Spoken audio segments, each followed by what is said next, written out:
வணக்கம். Welcome to கதை திரட்டு audio books. இந்த வீடியோவில் நம்ம என்ன கதை கேட்க போகிறோம்னா, இரு கதவம் திறந்தால். நம்ம சேனலை இது வரைக்கும் சப்ஸ்கிரைப் பண்ணாதவங்க சப்ஸ்கிரைப் பண்ணுங்க.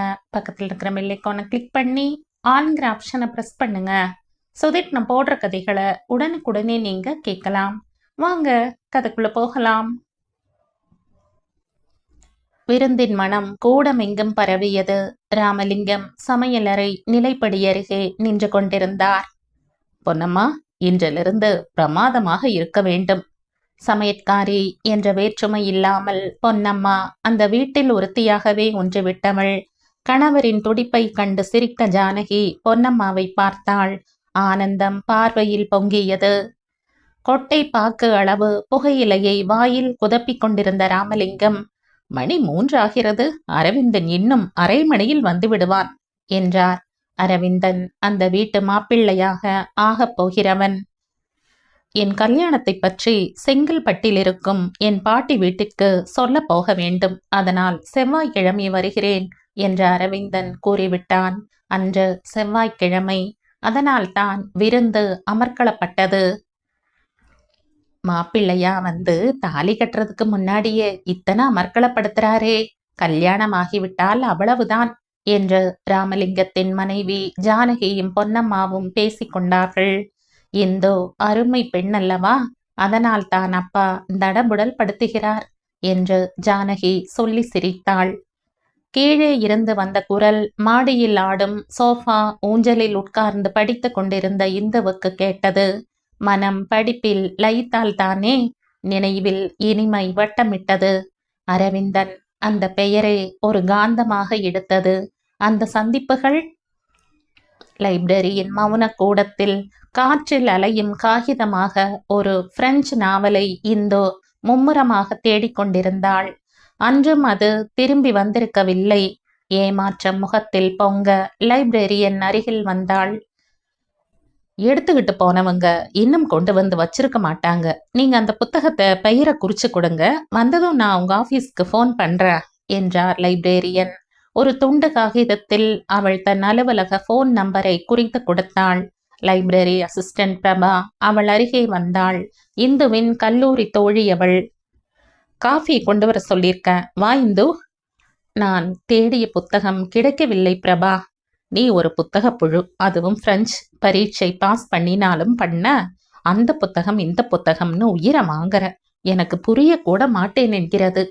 காஃபி கோப்பை உதட்டில் பதிகிறது. ஒரு மொழியை கற்றுக்கொள்வது எதற்காக பிரபா? கற்றுக்கொண்டு மறக்கவா? அதில் உள்ள இலக்கிய நயத்தை அனுபவிக்க வேண்டாமா? பிரபா கீழ்கண்ணால் அவளை பார்த்தாள். மேடம், இதை கொஞ்சம் என்ட்ரி போட்டு தருகிறீர்களா? அந்த இளைஞன் கையில் புத்தகத்துடன் நின்று கொண்டிருந்தான். லைப்ரேரியனுக்கு உதவியாக எல்லா வேலைகளையும் செய்து பழகியவள் பிரபா. அதனால் வழக்கமாக வரும் புத்தக புழுக்கள் அனைவரையும் ஓரளவுக்கு அவளுக்கு தெரியும் என்றே கூறலாம். பிரபா அவனை பார்த்து புன்முறுவல் பூத்தாள். புத்தகத்தை வாங்கி என்ட்ரி போட்டவள். இந்து, இவர் கூட உன்னை போலத்தான் 2 தடவை ஃபோன் பண்ணி பிரெஞ்சு புத்தகங்களை கேட்டார்.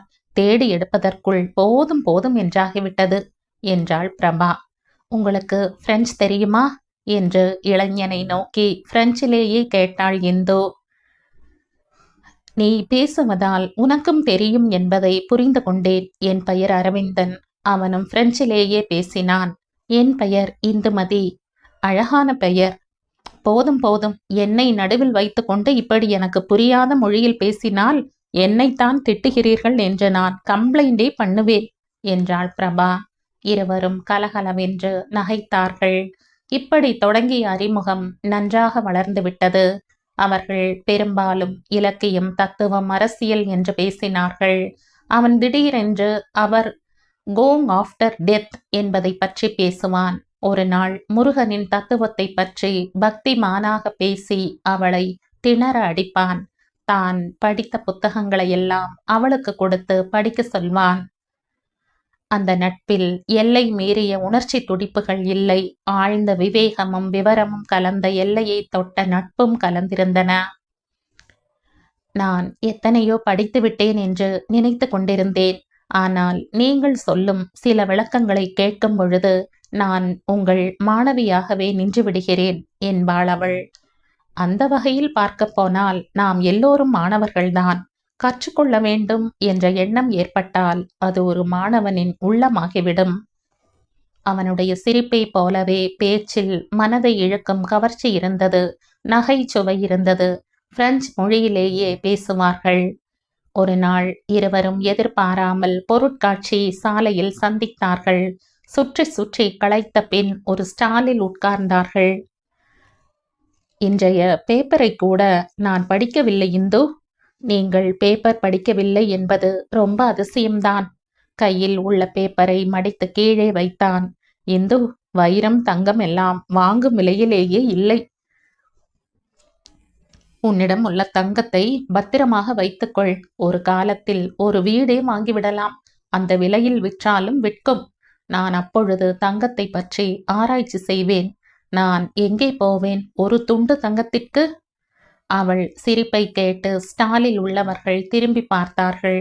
மீண்டும் சுற்றி கொண்டு வரும்பொழுது அவன் மாதுள முத்துக்கள் போன்ற சிவப்பில் கழுத்தில் அணியும் சரம் ஒன்றை வாங்கினான்.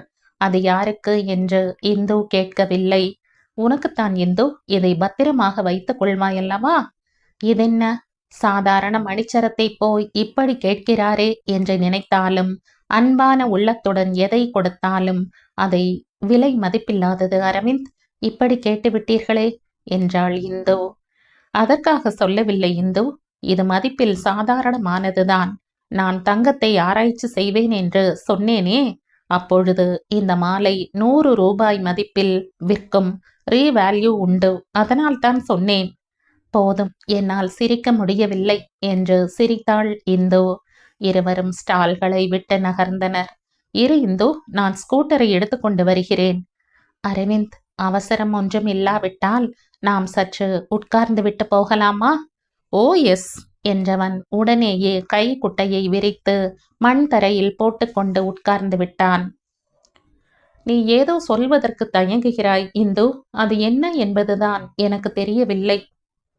வாழ்க்கை பாதையில் சந்தித்தவர்கள் எல்லோரையும் மீண்டும் சந்திக்க முடிவதில்லை. சில சந்திப்புகள் மீண்டும் மீண்டும் ஏற்படும் பொழுது அதற்கு ஏதாவது ஒரு பொருள் இருக்க வேண்டும் என்று நான் நினைக்கிறேன். அவன் அவளை கூர்ந்து பார்த்தான். தூரத்தில் வண்ண விளக்குகளின் ஒளியும் இரைச்சலும் அவர்களை நெருங்கவில்லை. சுற்றிலும் எத்தனையோ பேர் போய்கொண்டும் வந்து கொண்டும் இருந்தாலும் அந்த கூட்டத்திலும் அவர்களின் உணர்வும் சுவையும் தனிமையாய் நின்றன. இதை அவன் புரிந்து கொண்டான். நீ சொல்வதை ஒப்புக்கொள்கிறேன். இத்தனை நாள் நாம் இலக்கியத்தை பற்றித்தான் பேசினோம். இன்று நம்மை பற்றி பேச வேண்டிய கட்டத்திற்கு வந்திருக்கிறோம். அவள் சொல்வதை கேட்கப் போகும் ஆவலில் அவன் காத்து கொண்டிருந்தான். அரவிந்த், நான் சொல்வது புரியவில்லையா? அப்பா எனக்கு வரன் தேடுகிறார். அவன் கண்களின் ஒளி நேர்கோடாக நீண்டு அவள் கண்களை சந்தித்தன. அவன் அவளிடம் இதுவரை மிக கௌரவமாகவே பழகி வந்திருக்கிறான்.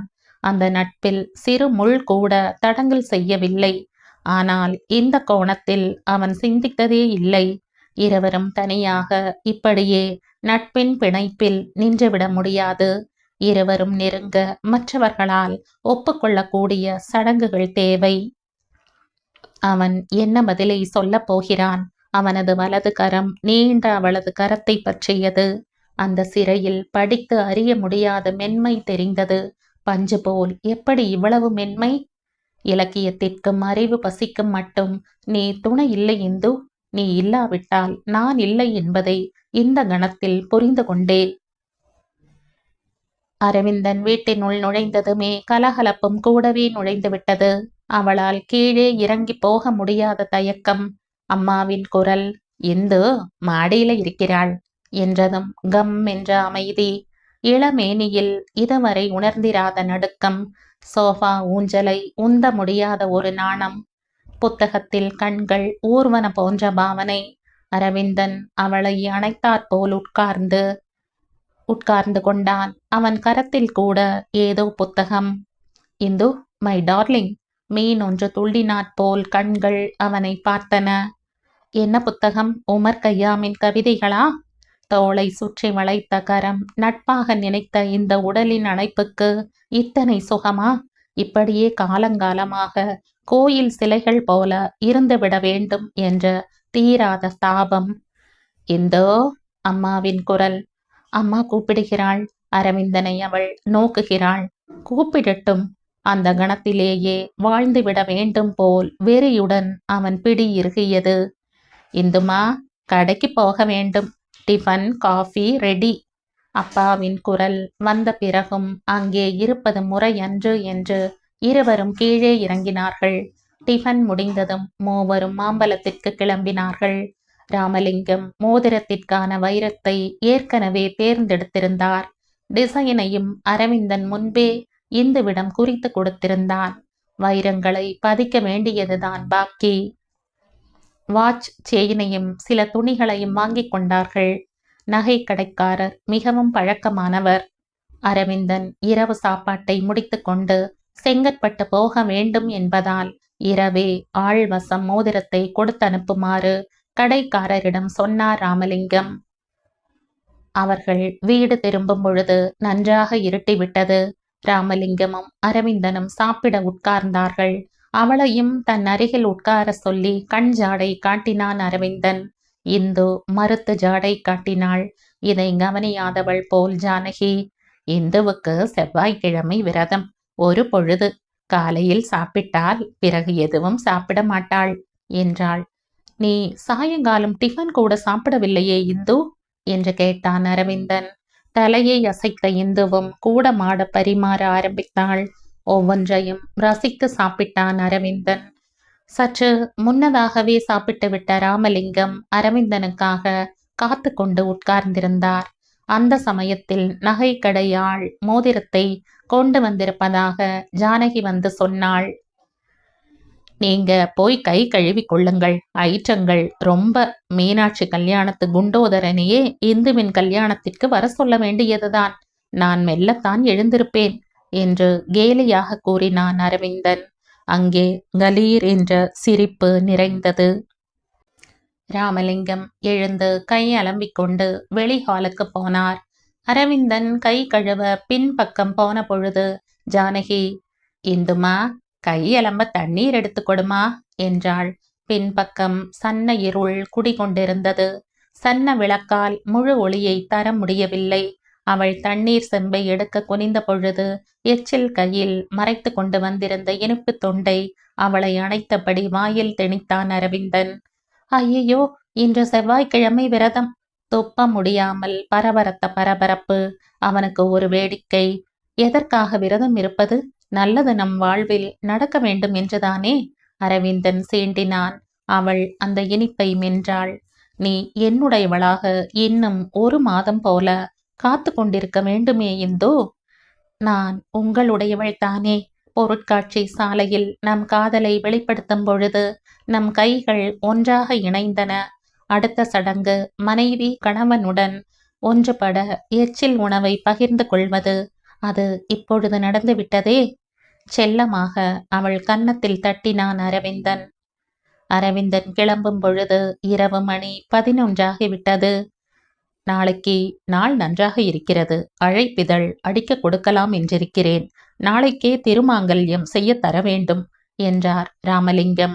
அரவிந்தன் கேட்டுக்கொண்டே ஸ்கூட்டரை கிளப்பினான். இரவு நேரமாகிவிட்டதே, விடியற்காலை போகலாமே தடுத்து பார்த்தார் ராமலிங்கம். இதென்ன பெரிய நேரம்? 1 மணி நேரத்தில் பறந்து போய்விடுவேன். பாட்டி காத்து கொண்டிருப்பாள். நான் போகாவிட்டால் கவலைப்படுவாள். புறப்பட்டு போய்விட்டான் அரவிந்தன்.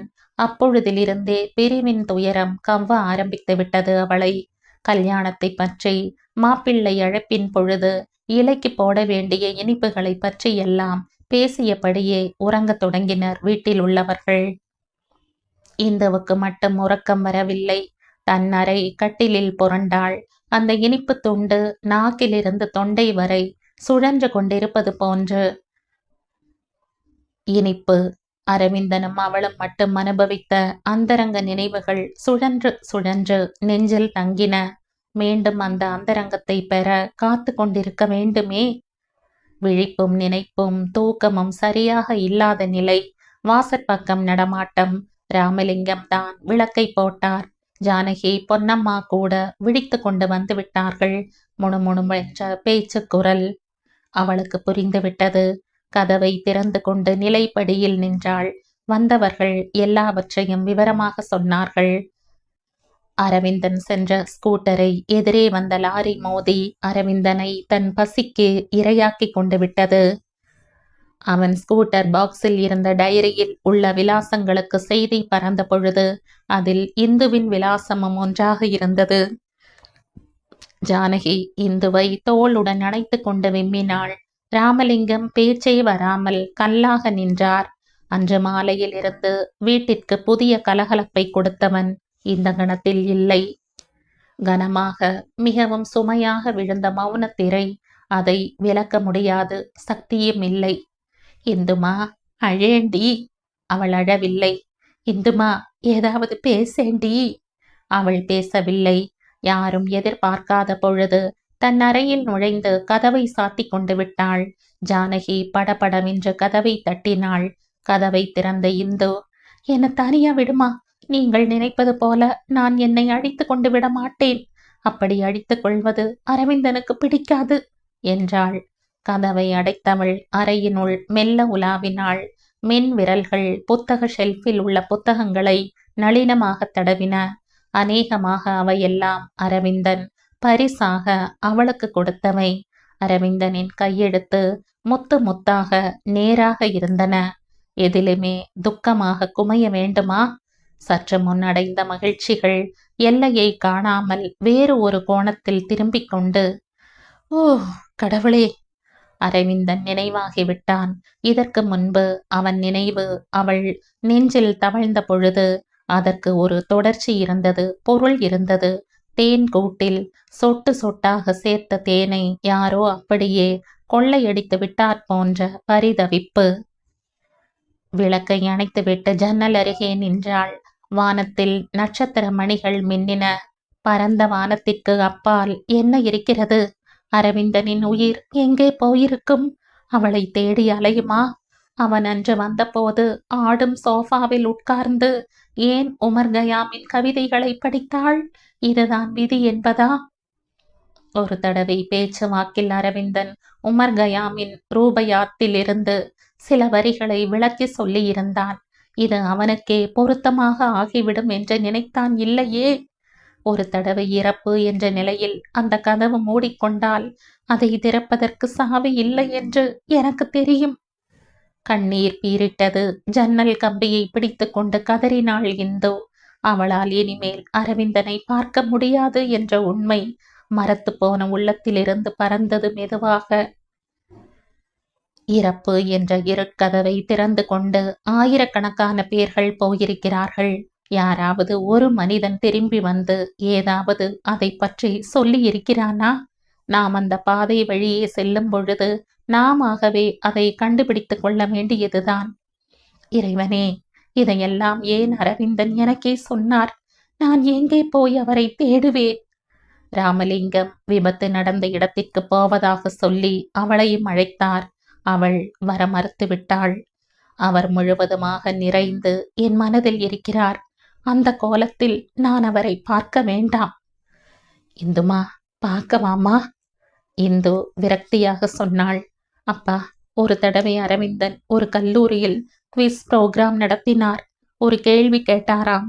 பார்ப்பவர்கள் உபயோகப்படுத்த முடியாது, உபயோகப்படுத்துகிறவர்கள் பார்க்க முடியாது, அது என்ன என்று கேட்ட குவிஸுக்கு யாராலும் விடை சொல்ல முடியவில்லை. கேவினாள் இந்து. அது என்னம்மா? அந்த நிலையில் ராமலிங்கத்திற்கும் விடை தெரியவில்லை. சவப்பெட்டி அப்பா, சவப்பெட்டி! உள்ளம் உடைந்து கதறிய இந்து சரிந்து கதவடியில் உட்கார்ந்து விட்டாள். மா, இந்துமா! ராமலிங்கம் இந்துவின் மயக்கத்தை தெளிவித்தார். குளிர்ந்த தண்ணீரை விழுங்கிய இந்து எழுந்து உட்கார்ந்தாள். வாசலில் பஸ்ஸர் ஒலித்தது. எழுந்து போய் கதவை திறந்தார் ராமலிங்கம். எதிரே அரவிந்தன். கண்களை கசக்கிக் கொண்டார். அரவிந்தா! நாக்கு மேலெண்ணத்தில் ஒட்டி கொண்டது. சிரித்து கொண்டே உள்ளே வந்தான் அவன்.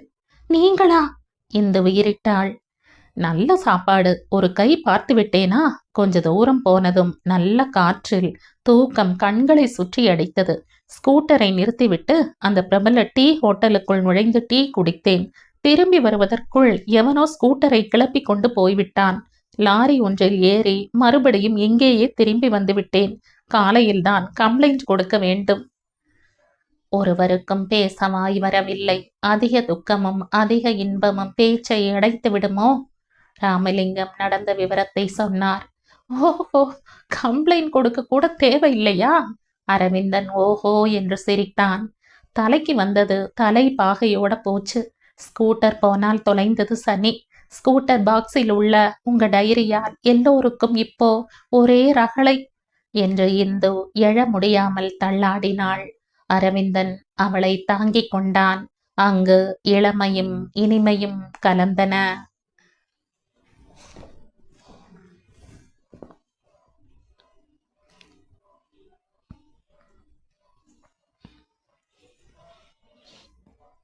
இதோடு இந்த கதை முடியுது. இந்த கதை உங்களுக்கு பிடிச்சிருந்தா லைக் பண்ணுங்க, ஷேர் பண்ணுங்க, சப்ஸ்கிரைப் பண்ணுங்க. மற்றும் ஒரு இன்ட்ரெஸ்டிங்கான கதையோட அடுத்த வீடியோல சந்திப்போம். பை. தேங்க்யூ.